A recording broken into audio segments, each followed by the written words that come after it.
with much shorter hair. I realized it was extremely long and it was time for a new look. This is it. I hope you like it. Anyway, I decided to do another video because I had received a couple of questions on YouTube and on the Prophylactic Mastectomy site regarding why I chose the surgery that I did. And also, after looking through the mastectomy site, I just noticed how many people were asking questions about the different types of procedures and why one is better than the other and what kinds they should get and what things mean. And I went onto YouTube and I couldn't really find a video that encompassed all of those things. So I thought I would give it a shot and see if I can make a video that explains kind of the ins and outs of a mastectomy and what the different surgeries entail and just kind of get through some of the jargon that's difficult to understand. So we'll see how it goes. I've tried to make this about 7 times now, and it is very difficult to fit all the information in a concise way that makes sense, that's not like rambling. So we'll see if I can do it this time. Wish me luck. I am not a doctor, I'm not a surgeon, I'm not a genetic counselor. I am just somebody who has been through this process, who had to do my own research and figure out what things mean and talk to my doctors and want to just pass on the knowledge to you. I'm not in the medical field. I'm just doing the best I can to research myself. Any decision that you make needs to be made with you and your doctor and your family. It is specific to your body and your circumstance, and you need to make sure that you're comfortable and that you still do your own research. This is just kind of a general overview for those of you who are starting out and really confused, because I know that there was a time that that's where I was. So just make sure that you follow up with your physicians and you make your own choice. End disclaimer. So I'm thinking that there are probably 1 of 3 reasons why you are looking into getting a mastectomy. Either you have had or currently have cancer, you have a very strong family history of breast cancer, or you have a genetic mutation, the BRCA1 or BRCA2 gene mutation, which is what I have, the BRCA2, which significantly increases your risk of having breast cancer. For the benefit of this video, I'm going to be speaking as though you are one of the last 2. When you have cancer, the ballgame kind of changes a little bit, and the type of reconstruction and the timeline and the different types of things that they might be doing are going to be a little bit different. So I'm going to be speaking today as though this procedure is a prophylactic mastectomy, which if you go online or are on any of the Facebook pages, you might see as PBM, prophylactic bilateral mastectomy, PBM. So I'm going to assume that that's what you are when I'm explaining today about the different types of procedures.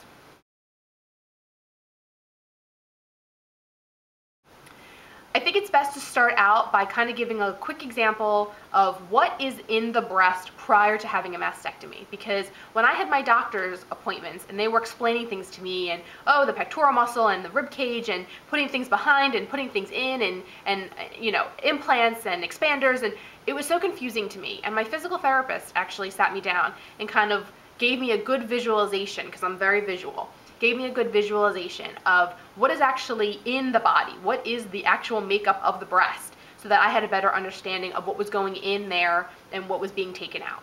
So the way it was explained to me is how I'm going to explain it to you. So this is going from back to front, but I'm going to do it sideways so you can see it. So starting in the back is your rib cage. That is the first thing behind your breast. So it's the rib cage. Then you have a pectoral muscle. In front of the pectoral muscle is your breast tissue, and then around your breast tissue is the skin. So that's the order: rib cage, pectoral muscle, breast tissue, skin, and then your nipple. So that is the makeup of the breast prior to any kind of surgery. When explaining the different types of mastectomies, I'm going to talk about 2 different types: a nipple sparing and a non-nipple sparing. A nipple-sparing mastectomy is when you are literally sparing the nipple during the mastectomy, meaning you are planning on keeping the nipple. And what that means is, during the surgery, your breast surgeon who begins the procedure is going to make an incision around your nipple in either a semicircle and down or maybe a semicircle and out. There's a couple of different incisions that they could make, but they're going to go around the nipple halfway and then kind of make a flap. And then now they have an opening. And in that opening around your nipple is where they're going to go in and they're going to remove the breast tissue. That's their entrance into the breast, is via the nipple. That's the most common that I know of. Some might go underneath, but as far as I know, most nipple-sparing mastectomies go around the nipple. So they're going to go in, they're going to open the nipple, they're going to go in, they're going to remove all the breast tissue, and then once they're done with whatever reconstruction you're choosing to have, because most people who are going to be keeping the nipple are also having reconstruction. So once they're done with whatever reconstruction you're having done during that first surgery, they're going to flip it back over, and then they're going to stitch it up. So that is a nipple-sparing mastectomy, and your scars will be the scars around the nipple and then either down or out.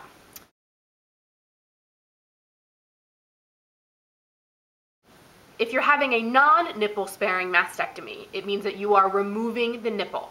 So what they're going to do then is they're going to cut around the nipple completely, just outside the nipple, and then they're going to remove that part of your breast.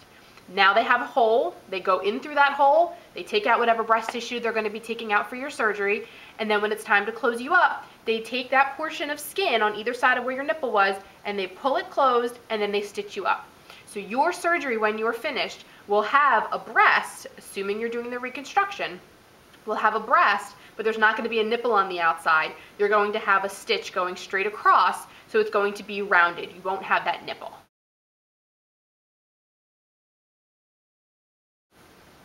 People wonder why people choose to keep your nipple versus not keep your nipple. It's a really personal choice. In some situations, in other situations, your doctor recommends that you take the nipple. If there's a higher risk of cancer or if you've had cancer in the past, they recommend you take your nipple. My doctors thought that I was a perfect candidate to keep my nipples. If I were to ever get any kind of cancer, even after my mastectomy, the odds of it being in the nipple area are really slim. And my doctor said she was able to get in there and really clean out the inside of the nipple. So they found that with the way my breast was and the way my nipples were, and given my history, they think that I was a good candidate. Some people opt not to keep their nipples because you are then still keeping some breast tissue around, and it does increase your chance of breast cancer. I think I read that it's somewhere between like 2 and 5% increase, which, given how significantly lower your overall rate is now in getting breast cancer once you have your mastectomy, that wasn't enough of a chance for me to decide to take the nipples. But some people don't want any risk, and so they take it all, which is completely fine. That's a personal choice. And then once, if you do choose to take your nipples, you can later get reconstruction, and they can actually build you new nipples, which is really cool. And I've seen some amazing nipple tattoos, and it's really incredible what they can do. So that's an option for you as well. Now, those are the two different types of mastectomies, nipple sparing and non-nipple sparing. Now I'm going to go into the different types of reconstruction.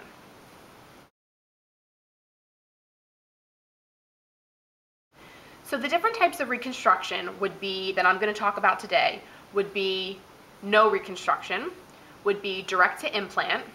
The other one could be an expander with an implant, and then you have your flap surgeries, which I will go into in more detail.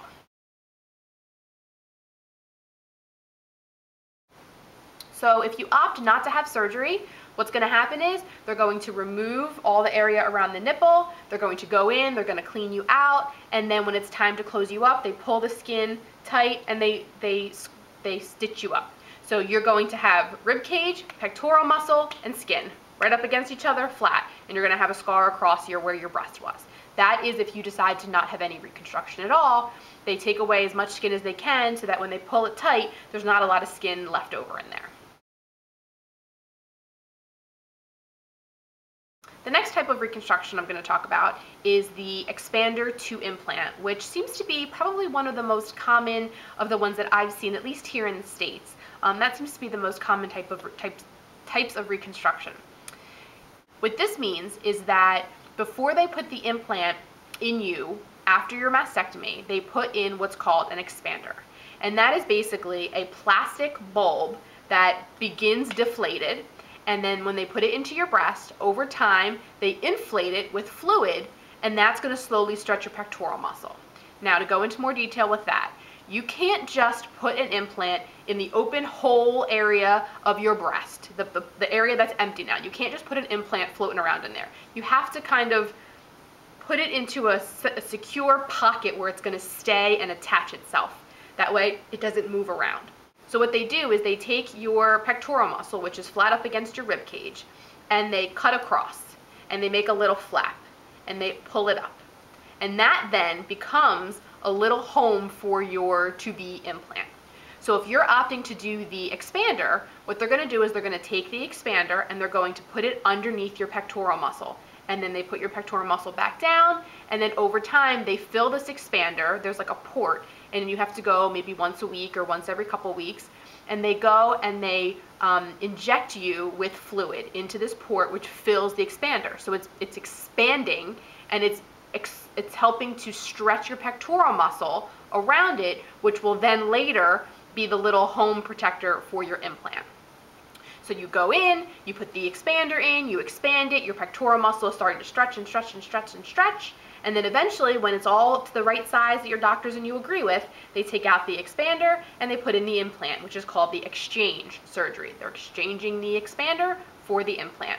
And now your implant has a nice little home right in this, where this stretched pectoral muscle is, and you're good to go. With or without a nipple, again, that was your decision back when you had your mastectomy.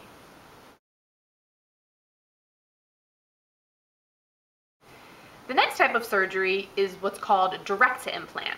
And this is an option where you can actually choose to have your implant put in at the time of your mastectomy. So it's a one and done surgery at the same time as your mastectomy. And the way that they do this, because you're not stretching your pectoral muscle now because you're doing it all at one time, is they have this material called alloderm. And what they do is they attach the alloderm to your pectoral muscle. So they're still cutting your pectoral muscle, and then they attach your alloderm to the bottom and then the top of it. So they stick the implant in, they put in the alloderm, which is now connecting to your pectoral muscle, and now the alloderm serves as kind of a little hammock because your pectoral muscle isn't as stretched. So they have a little hammock of your alloderm, you have the top part of your pectoral muscle, and your implant sitting comfortably inside. So I'm not sure how the recovery is for that. It might be maybe a little bit more painful. I'm honestly not sure about that, but that is the physics of what they are doing and how you can have a direct to implant reconstruction.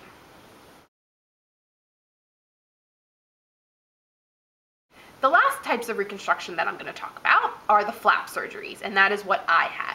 So there's three different types that I'm going to talk about. There's the latissimus dorsi flap, and then there's the deep flap and the tram flap. So I'll start with the latissimus dorsi flap because that's what I had. And what they do is they take part of your latissimus dorsi muscle, which are the two muscles on either side of your back, and they cut it. And they don't completely cut it and take it off. They kind of slit it down the middle, and then what they do is they run it underneath the side of your body and through into your breast. So there's like they channel, they pull it through a little channel in your body. So my latissimus dorsi flap now runs from my back across my side and into my breast. And then they build around my soon-to-be implant with my latissimus dorsi flap.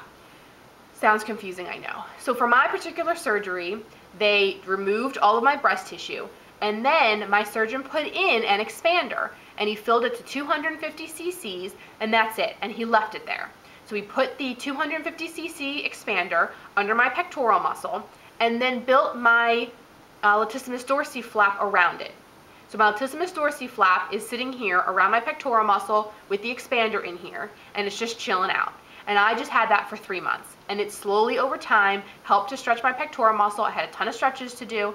It helped to stretch my pectoral muscle, and then 3-4 months later, they went in again, they cut it open again, they took out my expander, they put in my implant, and they sealed me up again. So for my surgery, I have my rib cage, my implant, my pectoral muscle, my latissimus dorsi flap, and then my skin. Whereas on the other two that I talked about, that's going to end up being rib cage, implant, pectoral muscle, skin. So there's nothing in between the pectoral muscle and the skin. The other types of flaps I mentioned are the deep flap and the tram flap. The deep flap, it seems, is a more updated version of the tram flap. Both of them come from the abdominal area, so they're doing the same thing as a latissimus dorsi, but they're taking it from the abdominal area. The tram flap, which is what they used to do a long time ago, is where they actually take the abdominal muscle as part along with the fat and the tissue, and they bring it up. Now with the deep flap, they are only taking the tissue and the fat. They're not actually taking your muscle, which it seems is probably better because you need your abdominal muscles, and so to only take the fat and the tissue sounds like it would be more beneficial and less recovery time. So they take that and they put it in the breast in the same way that the lat flap is done. They use it as an extra covering to protect your implant. Now, if you want to go small, you might not even need an implant. The flap might be enough. Given my size, which was a small C, I needed an implant and the lat flap, and I'm almost identical to the size that I was before. So those are the main players when it comes to mastectomy. When you have other flap surgeries, I mean, there are other places that you can use donor sites from. The gluteus maximus, the buttocks, is one area that people can take from, which is sometimes very convenient. But it really depends on your body type. I could not do the deep flap. I didn't have enough belly fat, so it didn't work for my body. But someone else might benefit, and then you can get a tummy tuck. Some people who maybe are a little bit older, you shouldn't take the lat flap because you need your back muscle, and I'm still young, and so they didn't think that it was going to be, and I was in good enough shape, that they didn't think it was going to be a problem for me. So it really depends on your body type. It depends on what size you want to be on your breasts. There's a lot that goes into this decision. It also really depends on your surgeon, which I think is the most important. My surgeon specializes in the latissimus dorsi flap. I would never go to a surgeon who does not. It is a very, very detailed, what is the word? It's just a very specialized type of surgery, and you don't want someone to go in there not really knowing what they're doing, because it could make or break your surgery. So I would only either have the surgery that your surgeon specializes in, or go find a surgeon who specializes in what you want to get done. That is very important. Now, the reason that people might opt for a flap surgery is that some people's opinions, key word here, is that it makes the breast look a little bit more natural, because you are taking actual fat and tissue and muscle from your body and you are forming a breast with it. The breast already is a bunch of fat, so you're replacing the fat with other fat, which makes it look more natural. Some people who have the direct to implant and the expander to implant complain about what's called rippling, which I talked about in my last video. And that happens because sometimes through the skin, which is very thin because they've scraped as much breast tissue away from it, through the skin you can actually see the implant. And so you start to see some rippling, which is where the implant is. Even though your pectoral muscle is covering it, pectoral muscle is thin. It's not covering the whole thing. So your breast tissue is still there. I mean, your implant is still there, and you can see it a little bit through your breast, through the skin. So some people feel that the flaps do a better job of making the breast look a little bit more real. Some people say that. Mine look pretty real, so I'll accept that answer. Some people also say that the flap surgeries can help if you decide to keep your nipples, and I think this 100% worked for me, and I think I've mentioned this in my other videos. Sometimes you can have what's called necrosis, and it's where your nipple actually doesn't take. It loses its blood supply because you've scraped out as much skin and tissue and fat and everything in there that you can, and it loses its blood supply and it kind of turns black, and you can either kind of shrivel up. I mean, it's, it goes through kind of a bad dying process. My nipples were flush up against my latissimus dorsi flap, which was still connected to my back, which is connected to all of the blood flow. So being that it was up against my fat and tissue and muscle, it was being fed nutrients. My nipple took on the nutrients from my lat flap, which then helped it survive. And I did have the black after the surgery. You can have scabs and stuff, but if they fell off, and it was beautiful, and they look just like they used to. Nothing has changed. So they say that can sometimes help, and it can also help because there's a little bit more fat there that can help with protrusion, because if you don't have anything there, your nipple could kind of cave in a little bit because there's nothing helping to push it out. So because I have the lat flap there, it helps to give the nipple a little boost and helps to keep it up a little bit.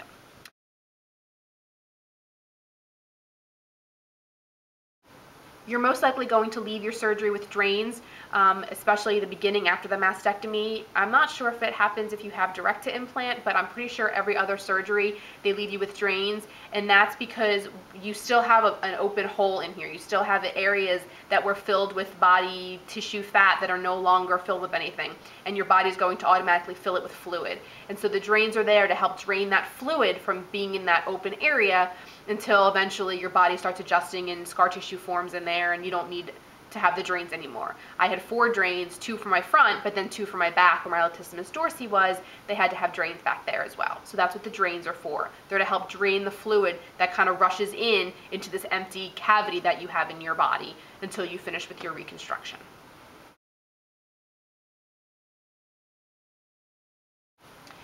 It's really important to note that insurance, especially in the United States, I'm not sure how it works in other countries, but insurance should cover this surgery. I believe a law was passed that says that they should cover it, assuming that it's medically necessary, that they'll cover it from mastectomy until your final phase of reconstruction. So beginning to end until you are happy with your reconstruction. So that's really huge. My insurance covered every penny from co-pays to surgery. So call your insurance company to find out because that is the law. Overall, I think that's it. If you have any questions or you have any more things that you would want me to do a video on, certainly comment below and let me know. But I think that's it. So I'm going to end like I always do with good luck. And if you have any questions, definitely contact me. And if you haven't yet, please join that Prophylactic Mastectomy group. It is amazing and such a great resource. And it's private. No one knows you're on there. No one knows what you're posting on there except for the people in the group. So look into that. I'll put a link down below with some resources and stuff as well.